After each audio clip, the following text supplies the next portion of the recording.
Good evening. Welcome to the Glazov gang. Tonight, a very special episode with a very special guest. We are honored and privileged to have with us this evening Walid Shoebat, a former PLO terrorist and Muslim Brotherhood activist who turned to love and to Christianity. He is the co-author with Ben Barak of the new book, The Case for Islamophobia, Jihad by the Word, America's Final Warning. Walid, what an honor to have you as a new member of our gang.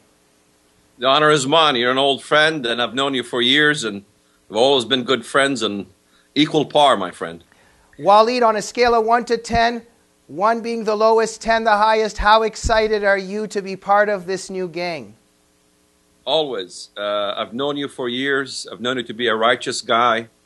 I've known you to be right there on the cutting edge, and I love people on the cutting edge, especially when it comes to the preservation of our country and the fight against the Islamo-fascist.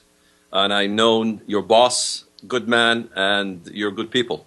Thank you so much, Walid. We got a lot to cover here. Let us begin with your new book, The Case for Islamophobia. And you make a case for it. What is it?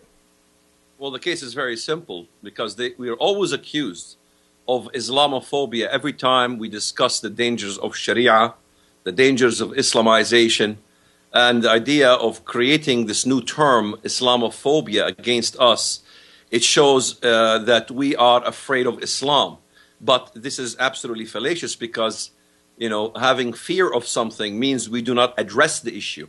It's people like Hillary Clinton that is afraid of Islam when, let's say, some politicians want to bring Turkey to terms, the country of Turkey, regarding the Armenian genocide. She says, well, no. We might offend our partners. We might offend the government. We might offend the Turks. Let's not offend the Muslims. Let's keep the thing under the rug. So who is the one who is afraid? It will be, in this case, Hillary Clinton. So it is the ones with the phobia are accusing us of Islamophobia. So in reality, what we're dealing with is Islamophobia phobia. Irrational fear has nothing to do with me and you discussing, let's say, what goes on in the Sharia institutions in Egypt, let's say what's going on with the Muslim Brotherhood, or what goes on even in our government, infiltration of Muslim Brotherhood operatives in our system. Walid, tell me this.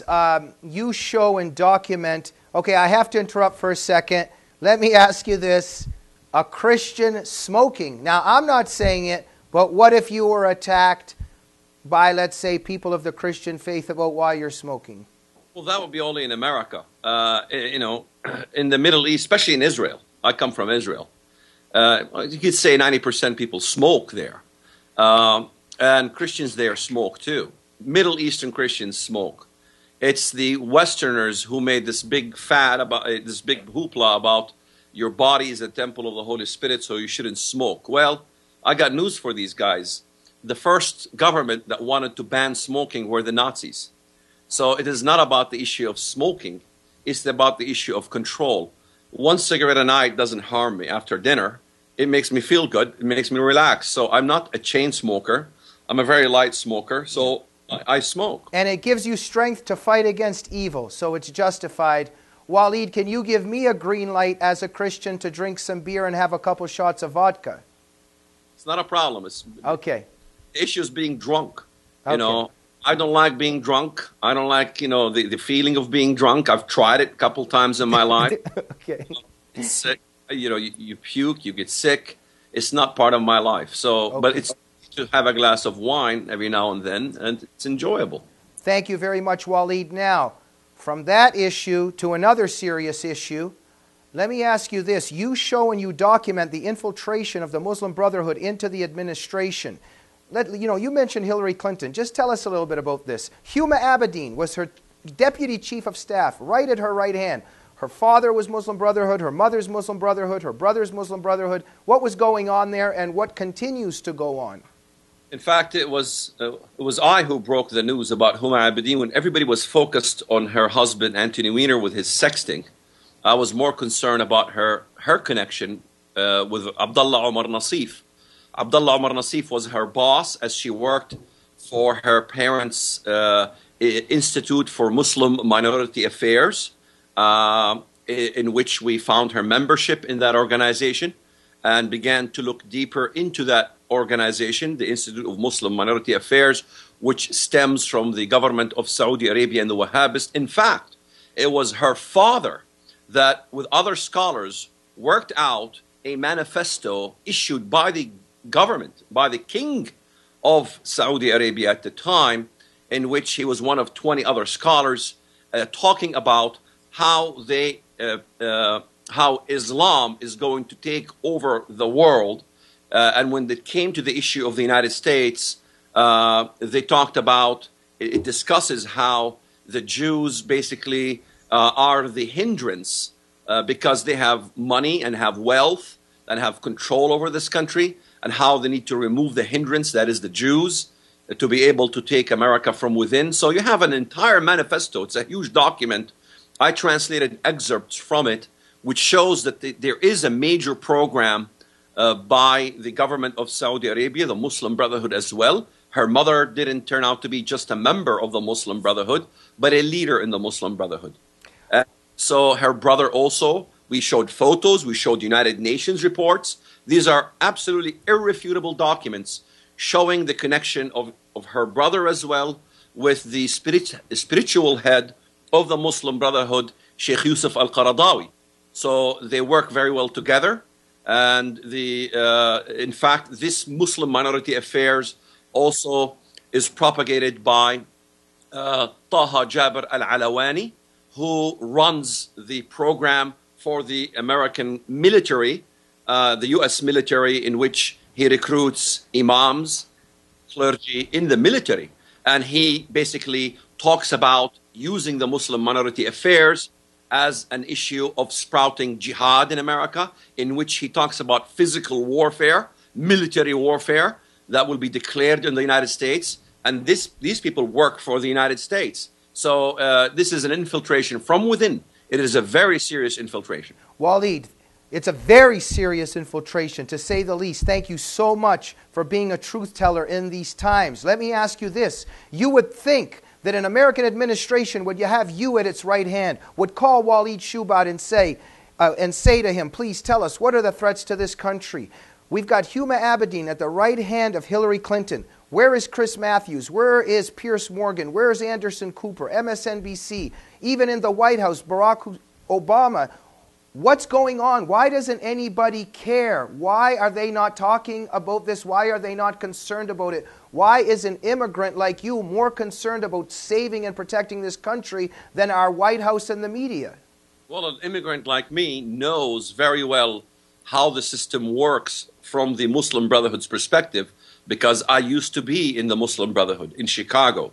I was part of that whole mechanism of playing muruna and playing deception. So I understand quite well. You have President Obama, in fact, complimenting Huma Abedin when Michelle Bachmann began to question about the infiltration of the Muslim Brotherhood and the Huma Abedin case. He had complimented her. Why? Because President Obama knows about his own family as well. His own family have infiltrated into our system. President Obama's family, his grandmother, they have two major funds they raise, the Mama Sarah Obama Fund, as well as the Barack Hussein Obama Fund, which is ran by his brother Malik Obama and his uncle Saeed Obama and his first cousin Musa Ismail Obama, who as well takes these funds. And we even obtained very clear evidence from Al Jazeera in which he was interviewed. That was his cousin Musa Ismail Obama, discussing how they want to Islamize Africa by sending recruits from Africa into the top 3 most virulent Wahhabist schools in Saudi Arabia. Let's not forget, you look at a country like Somalia, those very 3 schools, or madrasas, Sharia schools, that the Obama family are sending recruits to, were part of the mechanism that even created the havoc in Somalia, in which now we deal in a country in Kenya. What we got to understand when it comes to the threat of Islamic fundamentalism is that it has 2 prongs. One prong is the spiritual element, the spiritual element, as well as the financiering element, in which the recruitment into this mechanism, which creates the willing Islamist to go fight for this agenda. And then you have also the terrorist agenda. What happened in Westgate Mall? You know, that was the violent agenda. Why are they making violence on Westgate Mall in Kenya? Well, the reason is because they want to create civil unrest. And by creating civil unrest, they could create Islamic revolutions and take over that country. This is why we have so much trouble in Somalia. And they want to create the same trouble in a country of Kenya.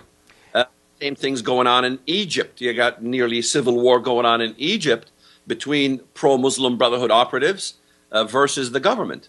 And so this is carried on also in Syria, in which we want to oust Bashar al-Assad, in which we are helping and aiding the Free Syrian Army, which is really Al-Qaeda, with al-Nusra. These are Al-Qaeda elements, terrorist elements, in which they want to remove every element that is nationalistic Arab into creating the Islamist governments all over throughout the Middle East. And is why Barack Obama does not support Egypt after they ousted Mohammed Morsi, because Barack Obama is very much pro the Islamist mechanism. It's evident in Sudan. If he wants to really dismantle the government of Syria because of chemical issues, he doesn't have to go any further. He needs to look at his brother, Malik Obama, and the family aiding the Sudanese government.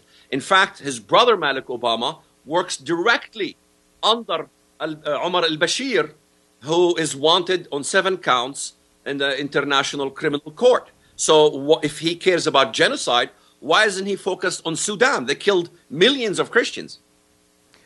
Walid, you know, I'm so much respect for you, because as I sit here and listen to this, Walid, this is not in our news. It's not on the front page of the New York Times. It's not in the Washington Post. It's not on CNN. It's nowhere. But let me turn to you personally for a minute. I think that our society is indoctrinated. I think more than half of it has checked out. The left rules. And I think there's a lot of people not just indoctrinated, but scared to speak the truth. Walid, you are not scared. You're a very brave person. But I follow your site, and I've read up that there's been some strange things going on in terms of after you talk, that people call you back and you're being taped or something. And also, tell us a little bit about the threats and some of the things happening to you and how you're prevailing under these circumstances. For instance, with Obama's family, by you touching them and his brother, I'm sure that there's some risks involved. Well, yes. I mean, from the telephone, it is very likely that the government is haranguing us. They at times even record my pre-recorded interviews. And one recorded interview on a radio, they called me back and played what I've just interviewed, which wasn't aired yet. So in other words, they are telling me that they are spying on my telephone. They at times even jam my telephone, because if they realize I have an interview, a major one, especially about this case with President Obama's brother, and the calls that you get all the time. In fact, even President Obama's brother himself has attacked us, and he has collaborated with the Turkish newspaper Anatolia Press, which is a major newspaper in Turkey, in which he began to interview with them, because he's beginning to realize the heat is up, because there is a case against President Obama's brother in the government of Egypt, in which they want to put him on the terror watch list, and validly so, because if you work for the Sudanese government, he is the executive director of the Islamic Da'wah organization. Of course, you have also Tahani al-Jabali in Egypt, who was the judge in the Constitutional Court of Egypt. These are no small fries. They have looked into President Obama's family, and they've discovered further information, which they haven't made public yet, regarding Obama's brother, his involvement in aiding and abetting a terror camp, in which this is the information I was relayed to. This is yet to come out.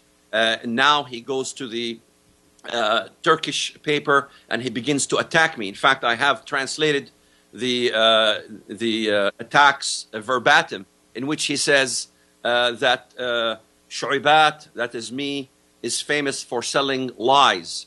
Shoebat defected from his faith in Islam and adopts the idea to extract revenge on Muslims and brother Barack Obama on behalf of the Israelis. Look at that statement. Now, this is a loaded statement to say that I am lying about his involvement with the government of, with him being a Muslim Brotherhood. Number one, it is the government of Egypt that accuses him of being a member of the Muslim Brotherhood.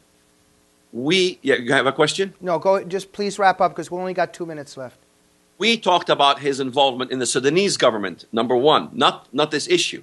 But anyway, him saying that I can be trusted because I left the faith of Islam, while his brother supposedly left the faith of Islam, yet in the very sentence, he says we should trust his brother, and also that I support the Israelis. Well, I thought President Obama also supports the Israelis. So which one is it?